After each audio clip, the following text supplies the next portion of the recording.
بسم اللہ الرحمن الرحیم۔ السلام علیکم ورحمۃ اللہ وبرکاتہ۔ قواعد میں ہم لوگوں نے اس سے پہلے واحد جمع پر بات کی تھی۔ آج انشاءاللہ ہم لوگ تذکیر و تانیث پر بات کریں گے۔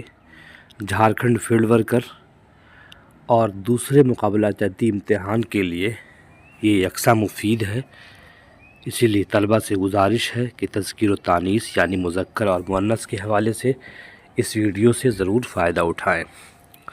آئیے شروع کرتے ہیں۔ جنس کے اعتبار سے اسم کی دو قسمیں ہیں، نمبر 1 مذکر، نمبر 2 مؤنث۔ قواعد کے اعتبار سے جو لفظ نر یعنی میل کے لیے بولا جائے اسے مذکر کہتے ہیں، جیسے لڑکا، گھوڑا، مالی وغیرہ، اور جو لفظ مادہ یعنی فیمیل کے لیے بولا جائے اسے مؤنث کہتے ہیں، جیسے لڑکا سے لڑکی، گھوڑا سے گھوڑی، مالی سے مالن وغیرہ۔ اس بات کی مزید وضاحت کے لیے 2 کالم بنائے گئے ہیں جن کی مدد سے ہم مذکر اور مؤنث کو بآسانی سمجھ سکتے ہیں۔ ایک طرف مذکر ہے، ایک طرف مؤنث ہے۔ جیسے ایک طرف ہے لڑکا کھیلتا ہے تو اسی کا مؤنث اس کی ہو گئی لڑکی کھیلتی ہے۔ دوسرا ہے دادا آیا تھا، دادی آئی تھی، دھوبی آئے گا، دھوبن آئے گی، راجا اچھا ہے، رانی اچھی ہے، ہرن پکڑا گیا، ہرنی پکڑی گئی وغیرہ۔ ہم نے دیکھا کہ کالم نمبر 1 کے فقروں یعنی جملوں میں لڑکا، دادا، دھوبی، راجا اور ہرن ایسے الفاظ ہیں جو نر کے لیے استعمال ہوتے ہیں، اور کالم نمبر 2 کے فقروں میں لڑکی، دادی، دھوبن، رانی اور ہرنی ایسے الفاظ ہیں جو مادہ کے لیے استعمال ہوتے ہیں۔ نر کو مذکر اور مادہ کو مؤنث کہتے ہیں۔ آپ نے اوپر کے فقروں میں دیکھا کہ نر اور مادہ چیزوں کے نام کے ساتھ فعل کی شکل بھی بدل گئی، یعنی فعل صیغہ مذکر سے صیغہ مؤنث میں بدل گیا۔ اس طرح ہر تذکیر و تانیث کے ساتھ خواہ وہ حقیقی یعنی جاندار ہو یا غیر حقیقی یعنی غیر جاندار، فعل کا صیغہ بھی اسی اعتبار سے مذکر یا مؤنث میں بدل جاتا ہے، جیسا کہ اوپر کے فقروں سے ظاہر ہوتا ہے۔ اب ہم قسموں پر بات کرتے ہیں۔ مذکر اور مؤنث کی 2 قسمیں ہوتی ہیں۔ نمبر 1 تذکیر و تانیث حقیقی، یعنی جس جاندار اسم یعنی نون کے مقابلے میں اس کی مادہ اور مادے کے مقابلے میں اس کا نر ہو، اسے تذکیر و تانیث حقیقی کہتے ہیں، جیسے گھوڑا سے گھوڑی، گائے بیل، مرد عورت، مرغا مرغی، مطلب یہ جاندار ہیں، اسے حقیقی بولیں گے، تذکیر و تانیث حقیقی۔ اور نمبر 2 ہے تذکیر و تانیث غیر حقیقی، جس کا جوڑا نہیں ہو، جو اسم بے جان ہو ان کی تذکیر و تانیث کو غیر حقیقی کہتے ہیں، جیسے قلم بے جان ہے، گھڑی، جوتا، موتی وغیرہ۔ یہ 2 قسمیں ہو گئیں، حقیقی اور غیر حقیقی۔ حقیقی کے معنی جس نر کے بجائے مادہ موجود ہو، میل کے بجائے فیمیل موجود ہو، جاندار ہو، اور غیر حقیقی مطلب بے جان ہو۔ کبھی کبھی بے جان چیزوں کو اس کی چھوٹائی یا بڑائی ظاہر کرنے کے خیال سے بھی مذکر یا مؤنث کا صیغہ استعمال کیا جاتا ہے، جیسے پلنگ سے پلنگڑی، جوتا سے جوتی، پتیلا سے پتیلی، پہاڑ سے پہاڑی، ٹوکرا سے ٹوکری، گھنٹا سے گھنٹی وغیرہ، جیسے گھنٹا بجا، گھنٹی بجی۔ سب سے پہلے ہم مذکر و مؤنث حقیقی پر بات کریں گے۔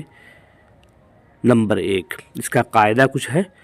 ذیل میں چند جاندار اسموں کے مذکر اور مؤنث لکھے گئے ہیں، اس میں مذکر اور مؤنث کے لیے جدا جدا الفاظ مخصوص ہیں۔ ٹھیک ہے، یہاں دے رہا ہے مرد کی مؤنث عورت، بھائی بہن، ماں باپ، دولہا دلہن، خان خانم، یاد کیجیے گا۔ غلام باندی، خواجہ خاتون، ابا اماں، ماموں ممانی، جن پری، بیل گائے، میاں بیوی، بیگم نواب، خسر یعنی سسر، خوش دامن یعنی ساس، سسر ساس، مرد زن، راجا رانی، بندہ بندی، خالو خالہ، پدر مادر۔ تو یہ ہو گئے، یہ آسان ہے، یہ ہم جانتے ہیں، اس میں چند ہم نہیں جانتے تھے، انہیں ہم یاد کر لیں گے۔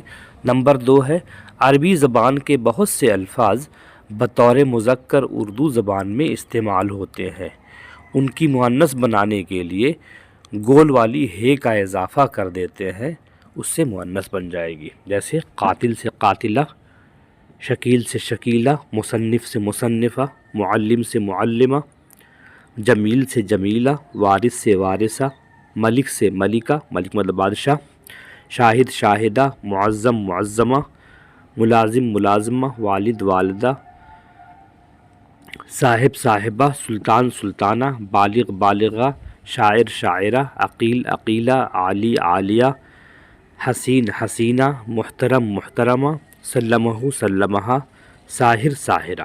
یہ بھی بالکل آسان ہے۔ نمبر 3 ہے اگر مذکر اسم کے آخر میں الف یا ہے آئے تو اس کی مؤنث بنانے کے لیے الف یا ہے کو ہٹا کر گول والی یہ لگا دیتے ہیں۔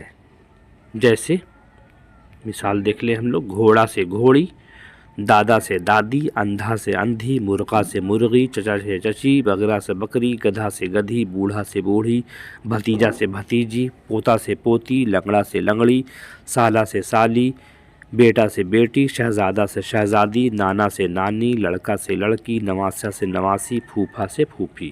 نواسہ بولتے ہیں ناتی کو۔ نمبر 4 ہے پیشہ اور ذات کے لحاظ سے بھی مذکر و مؤنث کے کچھ الفاظ دیے جا رہے ہیں۔ مذکر سے مؤنث بنانے کا کوئی خاص قاعدہ نہیں ہے، مگر آخری حرف میں کو ہٹا کر نون لگا دیا جاتا ہے۔ بہت سے الفاظ ہیں جن کی مؤنث بن جائے گی، جیسے مالی سے مالن، مراسی سے مراسن، منیار سے منیارن، دھوبی سے دھوبن، نیارہ سے نیارن، نائی سے نائن، درزی سے درزن، بھنگی سے بھنگن، سقا یعنی پانی پلانے والی، سقن، قصائی قصائن، ناگ ناگن، چمار چمارن یا چمائن بھی بولتے ہیں گاؤں دیہات میں، جوگی جوگن، یہودی یہودن، تیلی تیلن وغیرہ۔ یہ بھی بالکل آسان ہے۔ 5 نمبر ہے کچھ اسم ایسے ہیں یعنی نون ایسے ہیں جن کے مذکر کے آخر میں یہ نون یہ یا الف نون یہ لگا دینے سے مؤنث بنا دیتے ہیں، جیسے کبوتر سے کبوتری، فقیر سے فقیرنی، بھوت سے بھوتنی، پٹھان سے پٹھانی، ڈاکٹر سے ڈاکٹرنی، استاد سے استانی۔ یہ یاد کریے گا استانی والا۔ برہمن سے برہمنی، مور سے مورنی، ڈوم سے ڈومنی، ہرن سے ہرنی، شیر سے شیرنی، دیور سے دیورانی۔ اب آتے ہیں ہم لوگ اصلی کی طرف۔ بعض مذکر اسموں کے آخر میں تبدیلی کر کے یا بغیر تبدیلی کے یا بڑھا دینے سے اس مذکر کی مؤنث بن جاتی ہے، جیسے کتا سے کتیا، بندر سے بندریا، چوہا سے چوہیا وغیرہ۔ اگلا ہے بعض جانور خواہ نر ہوں یا مادہ ہمیشہ مذکر ہی استعمال ہوتے ہیں، یہ آپ کو یاد کرنا ہوگا۔ جیسے کوا، یہ مذکر استعمال ہوگا ہمیشہ، گدھ، چیتا، کچھوا، جگنو، طوطا، مچھر، سانپ، تیندوا، نیولا، اژدہا، کھٹمل، الو، خرگوش، چمگادڑ، باز، جھینگر وغیرہ۔ یہ یاد کرنا ہے، لازمی سے یاد کرنا ہے آپ کو۔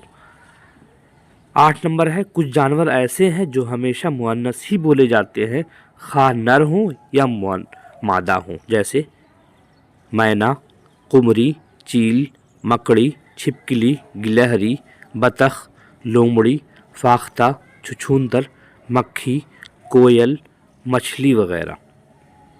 البتہ بلبل کو مذکر اور مؤنث دونوں میں بولا جاتا ہے۔ تو یہ آپ کو 7 نمبر اور 8 نمبر ازبر یاد کر لینا ہے اور دونوں کا فرق محسوس کر لینا ہے کہ کون مذکر میں استعمال ہوگا اور کون مؤنث ہوگا، یہ بہت ضروری ہے۔ اب ہم آتے ہیں تذکیر و تانیث غیر حقیقی، غیر حقیقی سے مراد وہ چیزیں جو بے جان ہیں، عموماً ان کی تذکیر و تانیث فرضی ہوا کرتی ہیں۔ جملوں میں استعمال کرتے وقت ان کے مذکر اور مؤنث کا خاص خیال رکھنا چاہیے، چونکہ بے جان چیزوں کی تذکیر و تانیث کا ذکر ہے جو اپنا نر یا مادہ نہیں رکھتے، اس لیے ان کی تذکیر و تانیث کے سمجھنے میں آپ کو دشواری محسوس ہوتی ہوگی۔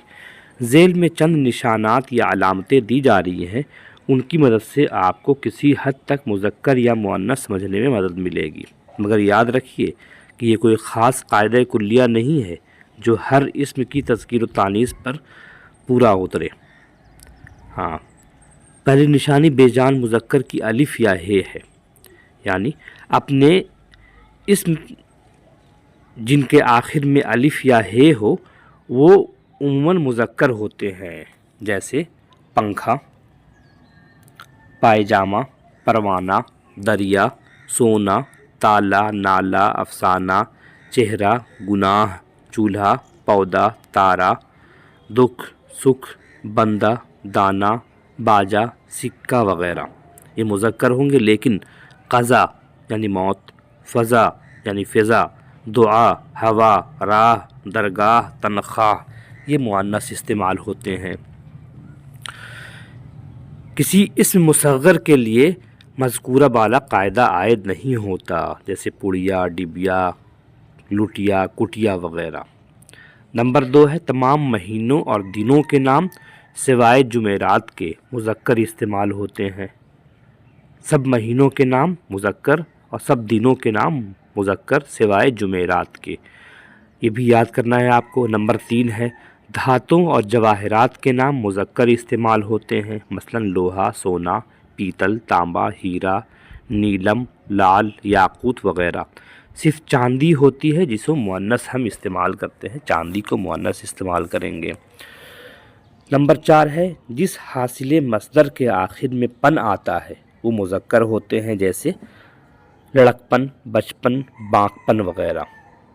نمبر 5 ہے جس لفظ کے آخر میں دان، ستان ہوتا ہے وہ مذکر ہوتے ہیں، جیسے کوہستان، روشن دان، قلم دان، ہندوستان وغیرہ۔ اگلا ہے جس لفظ کے آخر میں یائے معروف یعنی گول والی یہ ہو اسے عموماً مؤنث بولتے ہیں، جیسے ٹوپی، چھری، قینچی، چاندی، پیالی، دری، سوئی، چاندنی، سفیدی، ہلدی، جڑی، بوٹی وغیرہ۔ لیکن دہی، گھی، ہاتھی، موتی اور پانی یہ مذکر بولے جاتے ہیں، یہ خاص دھیان رکھیے گا۔ دہی، گھی، ہاتھی، موتی اور پانی یہ مذکر بولے جائیں گے، باقی سب مؤنث جس کے آخر میں یا آئے۔ نمبر 7 ہے بیشتر الفاظ جن کے آخر میں ہے ہو مؤنث ہوتے ہیں، جیسے پناہ، راہ، راکھ، درگاہ، تنخواہ، جگہ، سوج، توجہ وغیرہ۔ نمبر 8 ہے ایسے الفاظ جن کے آخر میں یا ہو عموماً مؤنث ہوتے ہیں، جیسے کیمیا، دنیا، پڑیا، چڑیا، چھالیا وغیرہ۔ آگے ہے نمبر 9 تمام ستاروں اور سیاروں کے نام مذکر ہوتے ہیں سوائے زمین، مشتری اور زہرہ کے۔ نمبر 10 ہے تمام پہاڑوں کے نام مذکر بولے جاتے ہیں۔ نمبر 11 ہے کتابوں، زبانوں اور نمازوں کے نام مؤنث بولے جاتے ہیں۔ نمبر 12 ہے بے جان چیزوں کے نام جن کے آخر میں تے آئے وہ مؤنث کی علامت ہے، جیسے شکایت، رات، موت، چھت، رحمت، رخصت، ذلت، حیات، عزت، جہالت وغیرہ۔ آگے ہے فارسی کے جس حاصل مصدر کے آخر میں شین ہو وہ مؤنث کے صیغے میں استعمال ہوتے ہیں، جیسے نازش، کوشش، آرائش، آزمائش، بارش، پرورش، گردش، نمائش وغیرہ۔ 14 نمبر ہے کچھ ایسے الفاظ بھی ہیں جن کے 2 معنی نکلتے ہیں، ایک معنی مذکر تو دوسرے معنی مؤنث میں استعمال ہوتے ہیں، جیسے عرض، اس کا معنی ہوگا اس نے میری عرضی سنی، عرض سنی۔ نمبر 2 اس کپڑے کا کیا عرض ہے، لمبائی چوڑائی ہے۔ اس طرح بہت سے الفاظ ہیں، مثلا آب، گھڑیال، کان، چاہ، گزر،